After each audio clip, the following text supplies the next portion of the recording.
Desa Sukmajaya terbagi menjadi dua.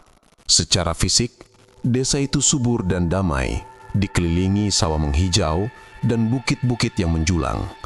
Namun, secara batin, desa itu berada di bawah tekanan mencekam selama 10 tahun terakhir, di bawah kepemimpinan Kepala Desa Pak Jafar, 50-an. Pak Jafar adalah representasi sempurna dari kekuasaan gelap. Perawakannya besar, sorot matanya tajam dan selalu menuntut. Ia tidak pernah tersenyum tulus. Senyumnya selalu penuh intimidasi. Warga tahu, kekayaan Jafar berasal dari proyek-proyek desa yang manipulatif dan, yang lebih menakutkan, dari isu bahwa ia memelihara ilmu hitam untuk melanggengkan kekuasaannya. Warga yang berani menentangnya seringkali ditimpa nasib buruk secara misterius. Di sisi lain, hadir Bapak Karta, 35 tahun. Ia adalah seorang pemuda karismatik, lulusan universitas yang memilih kembali ke desa untuk bertani dan berorganisasi.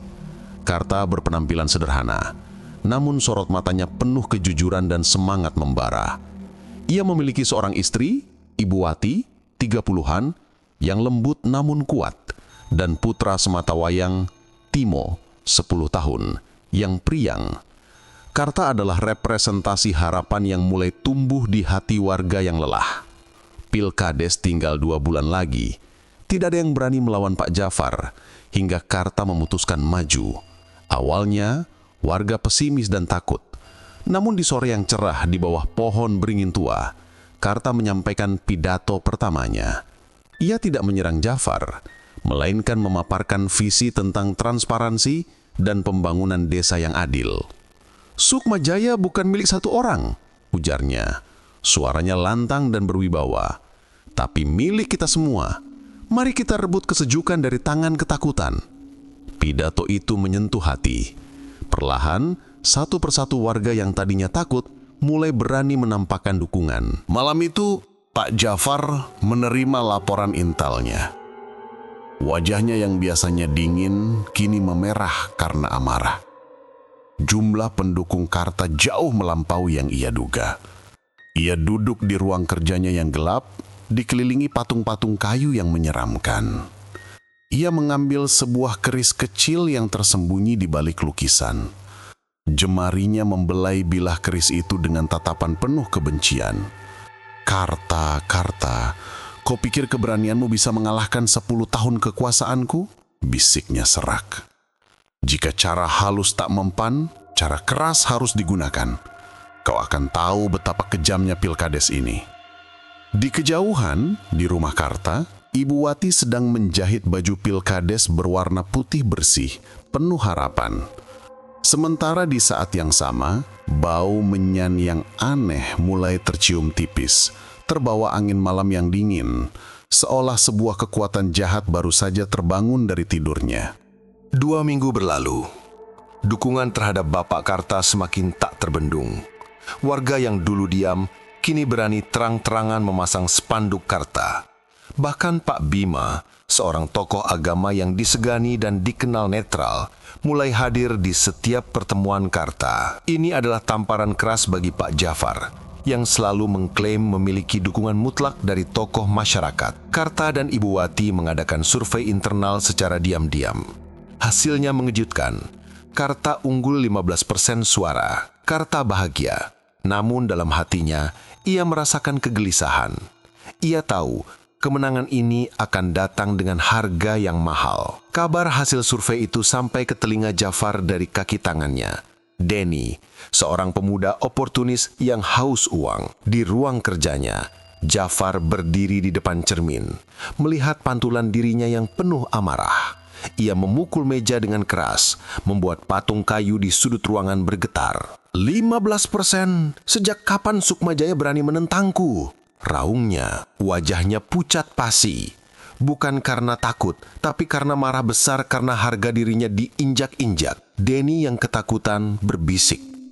Pak, mungkin kita perlu menguatkan tim ses atau... Jafar memotongnya tajam.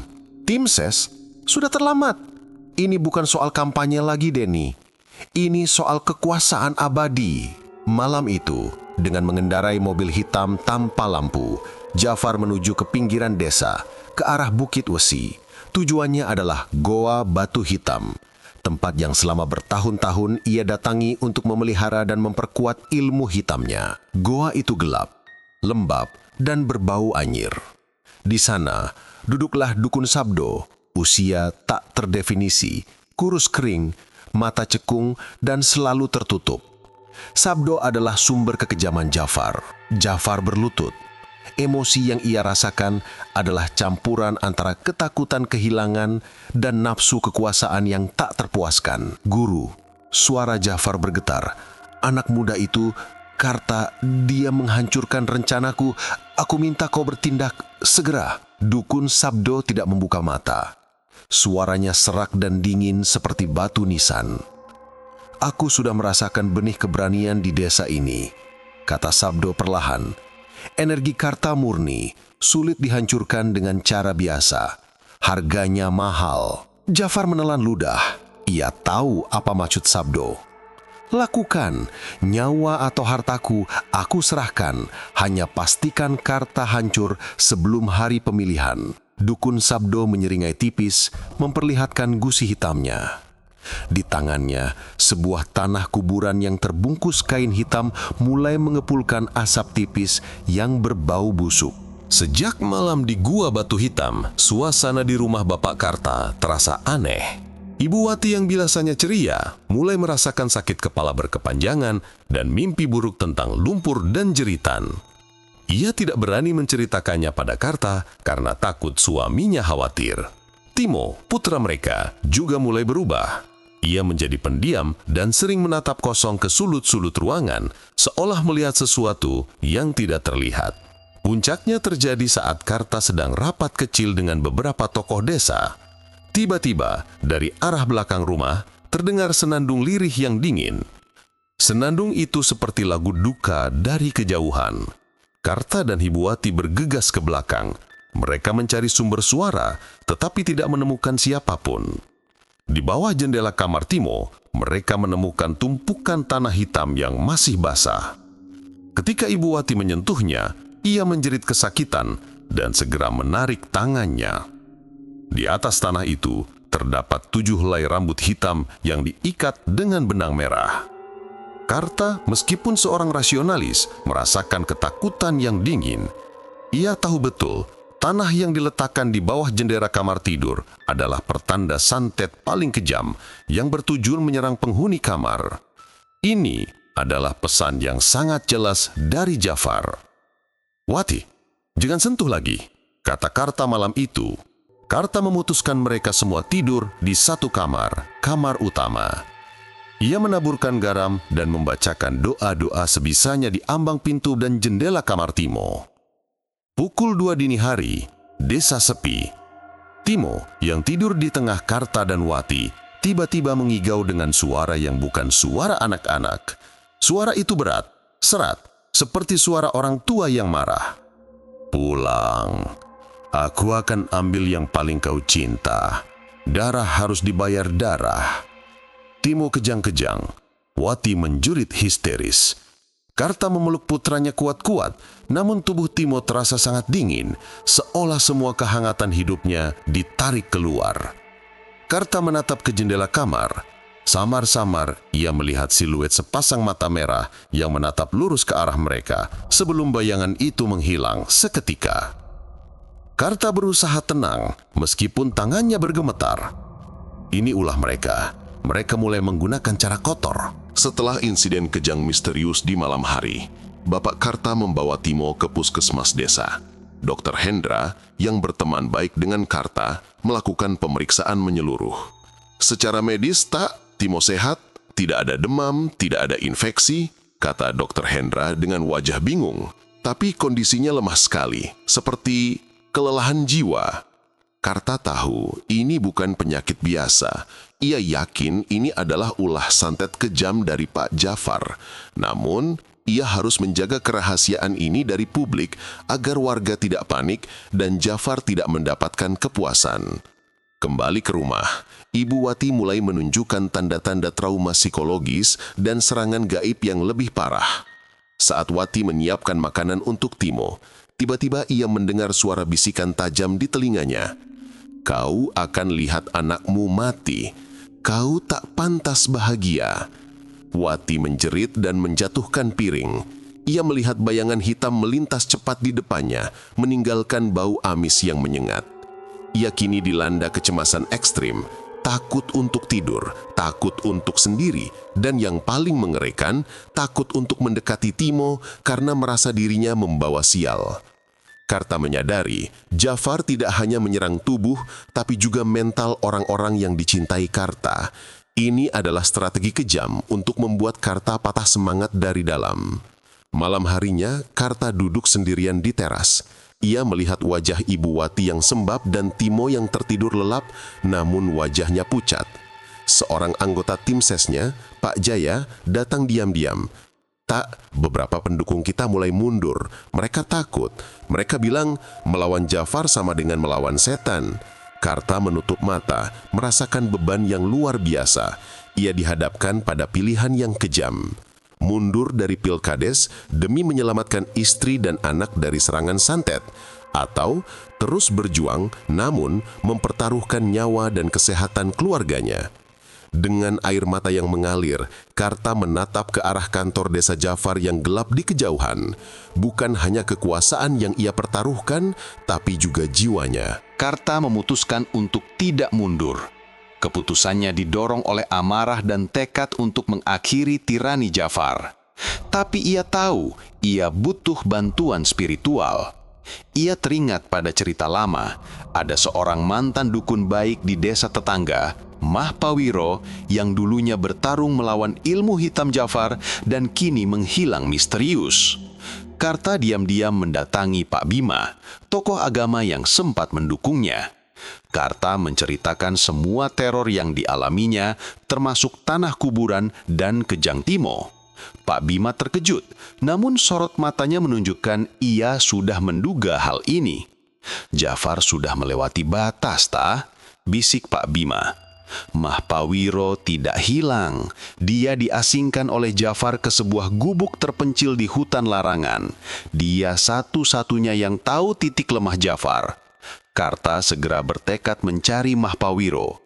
Ini adalah misi yang sangat berbahaya karena hutan larangan dikenal sebagai wilayah yang dijaga oleh jin-jin suruhan dukun Sobdo.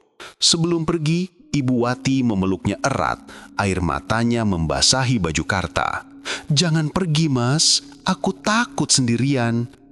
"Aku harus, Wati. Aku harus mencari cara menghentikan ini sebelum Jafar benar-benar mengambil Timo dari kita," jawab Karta penuh tekad. Karta masuk ke hutan larangan pada malam hari ditemani Pak Jaya yang setia. Pohon-pohon di sana tampak seperti monster yang mengawasi. Tiba-tiba, Pak Jaya menjerit. Ia merasakan sakit yang menusuk di kakinya.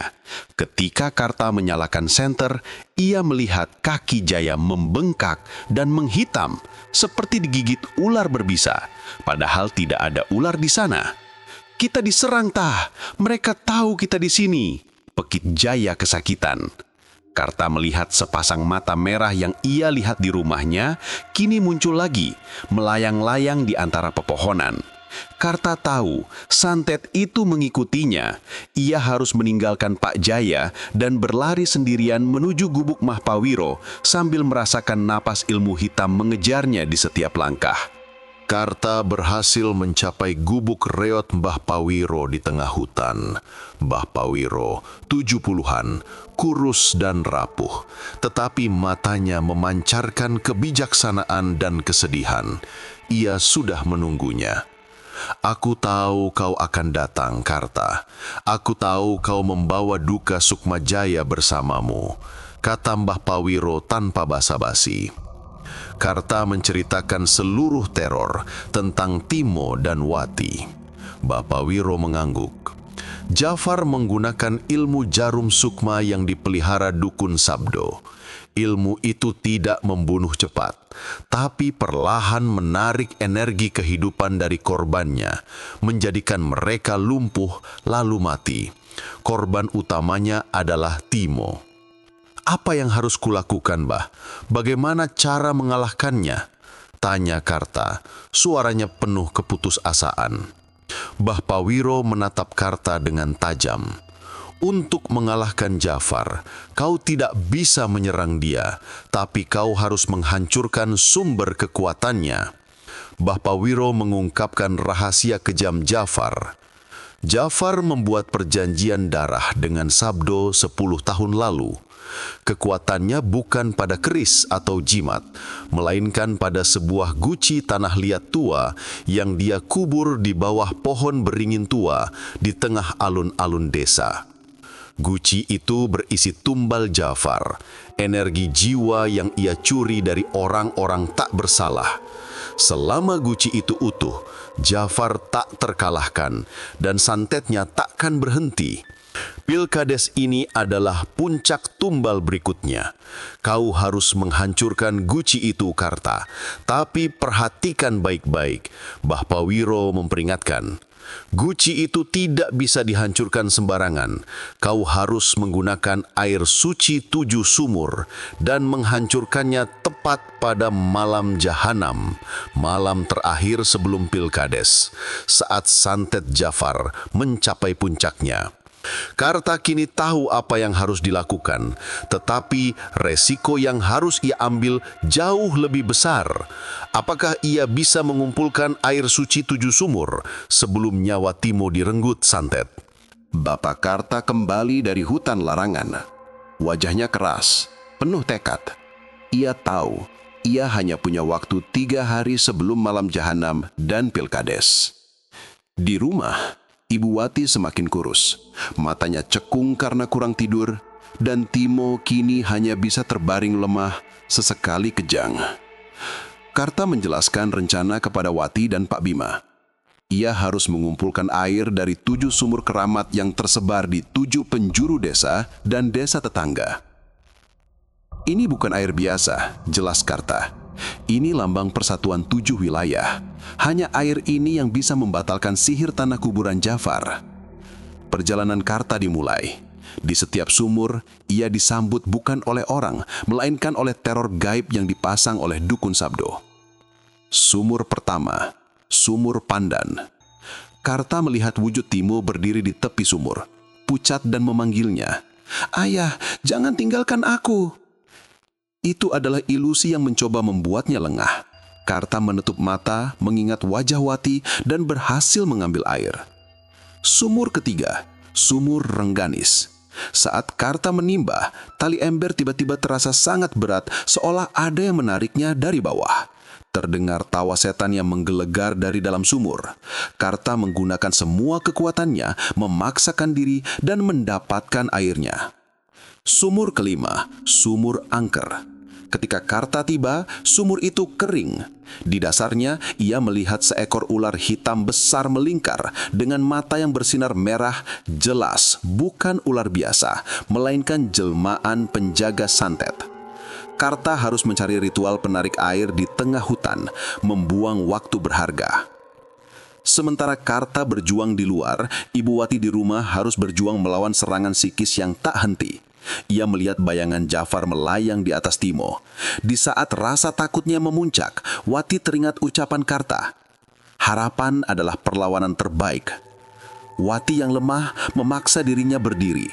Ia memegang tangan Timo dan dengan suara serak, ia mulai menyanyikan lagu pengantar tidur yang selalu ia nyanyikan. Di saat ia bernyanyi, bayangan Jafar di atas Timo memudar sejenak. Wati menemukan kekuatan baru dari cintanya. Karta berhasil kembali dengan 6 botol air suci, kelelahan, dan penuh luka gores. Sumur ketujuh yang paling sulit masih menunggunya. Ia terkejut melihat Deni, kaki tangan Jafar, berada di rumahnya, berpura-pura menawarkan bantuan kepada Wati. "Deni, apa yang kau lakukan di sini?" tanya Karta curiga. Deni memasang wajah menyesal. "Pak Karta, saya datang sebagai teman. Saya tahu Pak Jafar kejam. Saya ingin membantu mencari sumur ketujuh. Itu sumur pamungkas. Hanya saya yang tahu jalannya." Karta ragu, tapi desakan waktu membuatnya mengambil resiko. Ia meninggalkan 6 botol air suci di bawah pengawasan Ibu Wati dan pergi bersama Deni. Seperti yang ditakutkan, Denny mengkhianati Karta.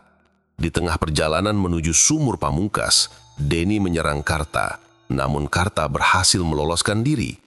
Karta kini tahu Denny hanyalah umpan untuk memancingnya keluar dari rumah. Karta berbalik arah dan berlari secepat mungkin kembali ke rumah.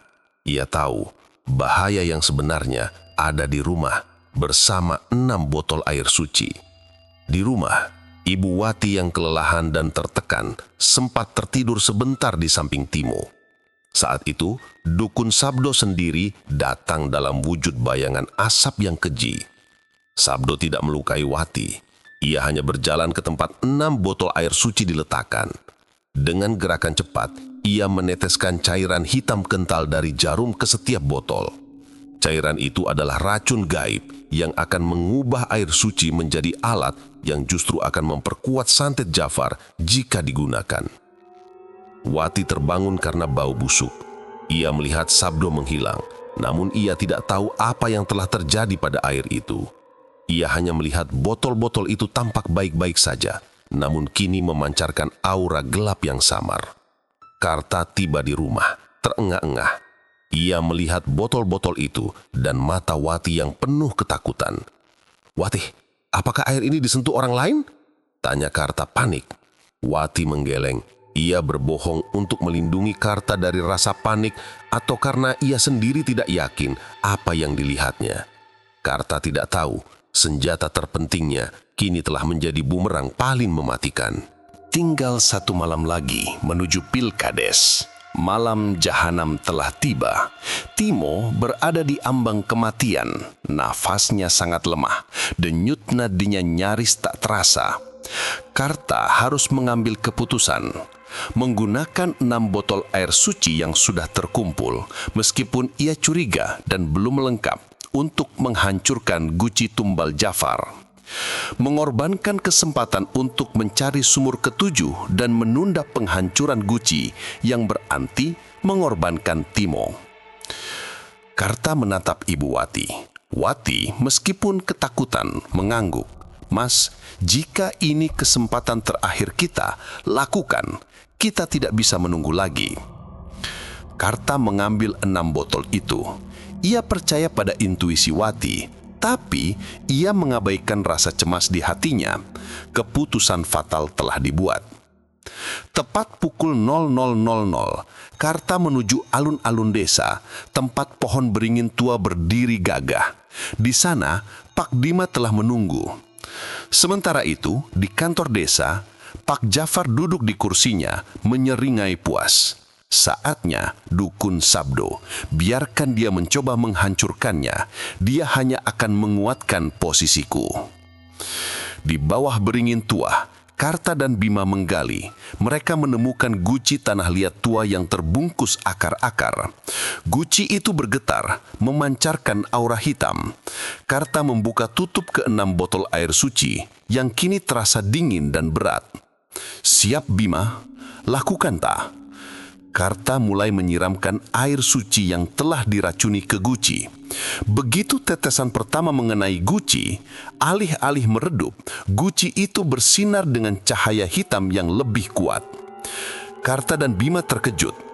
Tiba-tiba dari guci itu muncul wujud Jafar yang sangat besar, menyeringai kejam. Wujud itu bukan Jafar, melainkan manifestasi energi jahat yang kini diperkuat oleh air racun. "Terima kasih Karta, kau sudah menguatkan nyawaku," teriak Jafar di kejauhan, penuh kemenangan. Saat guci tumbal Jafar bersinar dengan kekuatan gelap yang dahsyat, energi itu memantul dan menghantam Bapak Karta serta Pak Bima. Mereka terlempar, merasakan sakit luar biasa. Di saat yang sama, di kantor desa, Pak Jafar tertawa terbahak-bahak. Ia merasakan lonjakan kekuatan yang membuatnya tak terkalahkan. "Mati kau Karta. Malam ini aku akan pastikan semua harapan Sukma Jaya terkubur bersamamu dan anakmu," teriak Jafar di telepon kepada Denny, memerintahkan aksi terakhir. Di alun-alun, wujud energi hitam Jafar menggelegar. Tiba-tiba, wujud itu melesat cepat ke arah rumah Karta. Karta menyadari Jafar menyerang Timo secara langsung. Karta dan Bima, meskipun terluka, bergegas berlari. Ibu Wati sedang merawat Timo yang kritis. Tiba-tiba, kamar mereka terasa dingin membeku. Dinding tiba-tiba meneteskan darah kental, persis seperti yang Dukun Sabdo janjikan. Bau amis menusuk hidung. Timo kejang-kejang hebat untuk yang terakhir kalinya. Kali ini, dari mulutnya bukan hanya lintah hitam, tapi darah kental mulai menetes. Wati menjerit histeris. Ia melihat bayangan Dukun Sabdo berdiri di pintu, menyuringai. Wati kini tak lagi peduli pada rasa takut. Ia telah mencapai batas emosinya, kemarahan seorang ibu yang kehilangan anaknya. Ia meraih pisau dapur yang ada di meja dan menyerang bayangan itu membabi buta, meski ia tahu itu sia-sia. Saat Karta tiba di rumah, ia melihat pemandangan yang menghancurkan hatinya. Timo terdiam kaku, darah mengering di sudut bibirnya. Ibu Wati terduduk di sampingnya, memeluk erat tubuh anaknya yang tak bernyawa. Rambutnya acak-acakan, matanya kosong. Ia sudah kehilangan akal. Karta mengeluarkan jeritan kepedihan yang tak tertahankan. Semua yang ia perjuangkan, semua harapan desa, semua cinta di hatinya telah direnggut oleh santet kejam Jafar. Di tengah kepedihan itu, Pak Jafar muncul di halaman rumah, tertawa penuh kemenangan. Ia tidak membawa senjata, ia hanya membawa kesombongan dan aura ilmu hitamnya yang tak terkalahkan. Lihat Karta, ini harga dari keberanianmu. Pilkades ini milikku, teriak Jafar di telepon kepada Denny. Karta yang didorong oleh amarah murni mengabaikan Bima yang menahannya.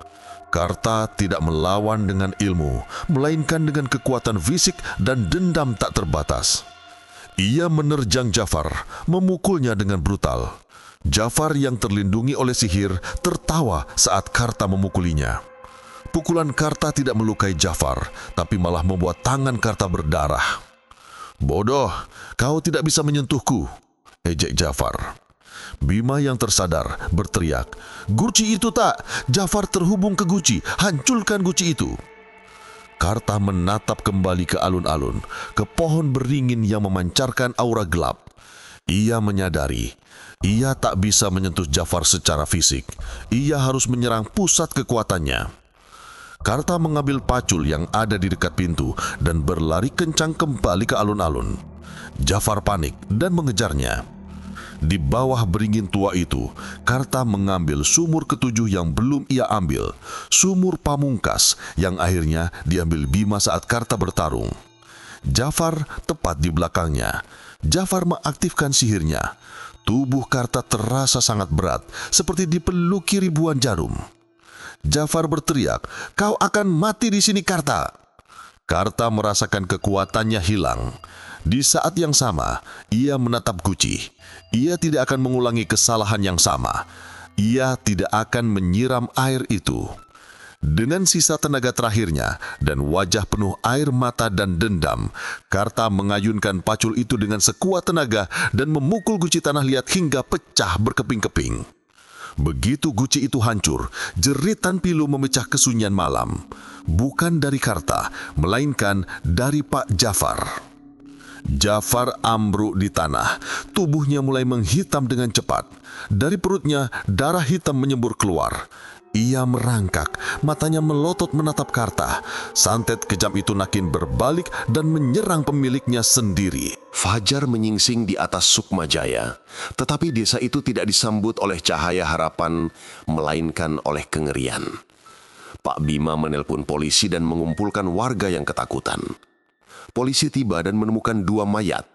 Pak Jafar di bawah pohon beringin tua, tubuhnya menghitam dan mengerikan, dan jasad kecil Timo di rumah Karta.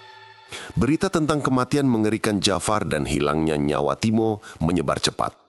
Warga berbondong-bondong datang, bukan dengan sukacita atas tewasnya tiran, tetapi dengan rasa duka dan ketakutan yang mendalam. Mereka menyaksikan sendiri betapa kejamnya pertarungan antara kebaikan dan ilmu hitam. Babak Karta berdiri di samping jenazah putranya. Wajahnya kosong, air matanya sudah mengering.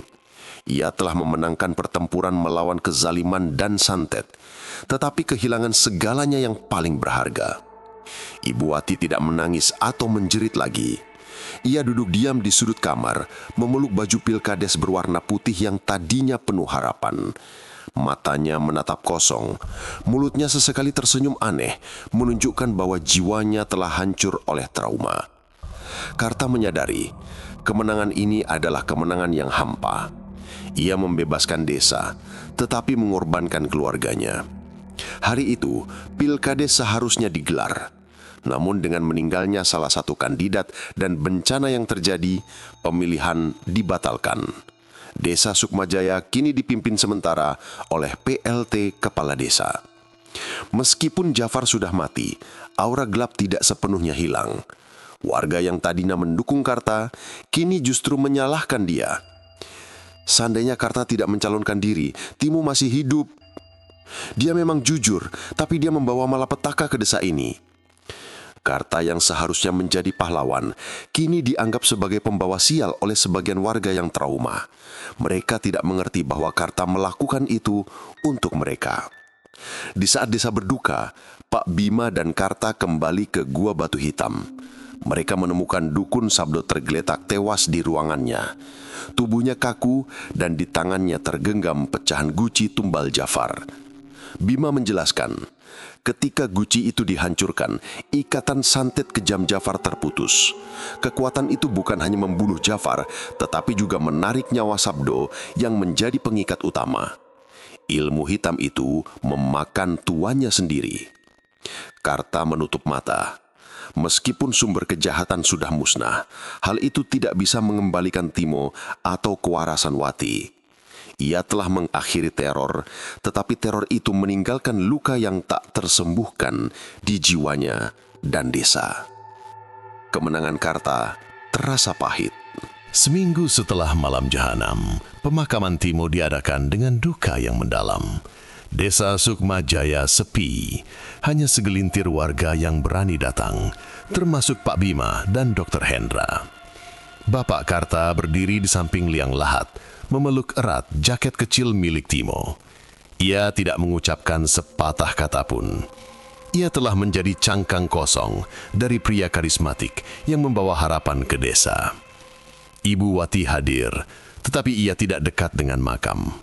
Ia duduk jauh di bawah pohon, tersenyum dan berbicara sendiri kepada sehelai daun kering, seolah-olah daun itu adalah Timo. Pemandangan itu adalah pukulan telak bagi hati semua orang yang menyaksikannya. Setelah pemakaman, Karta mengambil keputusan. Ia tidak bisa tinggal di rumah itu lagi. Setiap sudutnya dipenuhi kenangan dan bau anyir darah.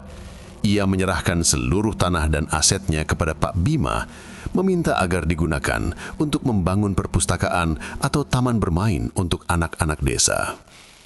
Aku memenangkan pertarungan Bima, tapi aku kalah segalanya, kata Karta, suaranya sangat serak. Kekuasaan Jafar sudah hancur, tapi warisan santet ini sudah merusak jiwaku dan jiwa Wati. Aku harus pergi. Pak Bima menahan Karta. Desa ini butuh kamu. Kamu sudah membebaskan kami. Karta menatap ke arah desa yang tampak suram. Tidak, Bima. Mereka sekarang melihatku sebagai bayangan, dan aku tidak lagi bisa menjadi harapan. Karta membawa Ibu Wati yang diam-diam dan kosong menjauh dari desa Sukmajaya menuju tempat yang tidak diketahui. Saat mereka meninggalkan desa di sore hari, Karta menoleh ke belakang untuk yang terakhir kalinya. Ia melihat pohon beringin tua di alun-alun. Meskipun guci sudah hancur dan Jafar tewas, aura gelap tetap terasa. Di dekat pohon itu, seorang anak kecil sedang bermain. Anak itu bukan anak desa.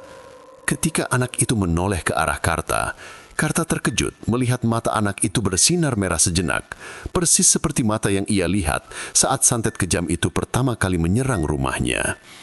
Anak itu tersenyum aneh, lalu berlari ke dalam kegelapan. Karta membeku. Dukun Sabdo dan Jafar mungkin sudah mati, tapi ilmu hitam itu tidak. Energi kegelapan itu kini mencari wadah baru, sebuah tumbal baru yang tersisa di desa yang sunyi. Karta memeluk Wati dan mempercepat laju kendaraannya. Ia tahu meskipun ia pergi, kutukan santet kejam sang kepala desa mungkin belum berakhir. Itu hanya menunggu untuk mengklaim korban berikutnya.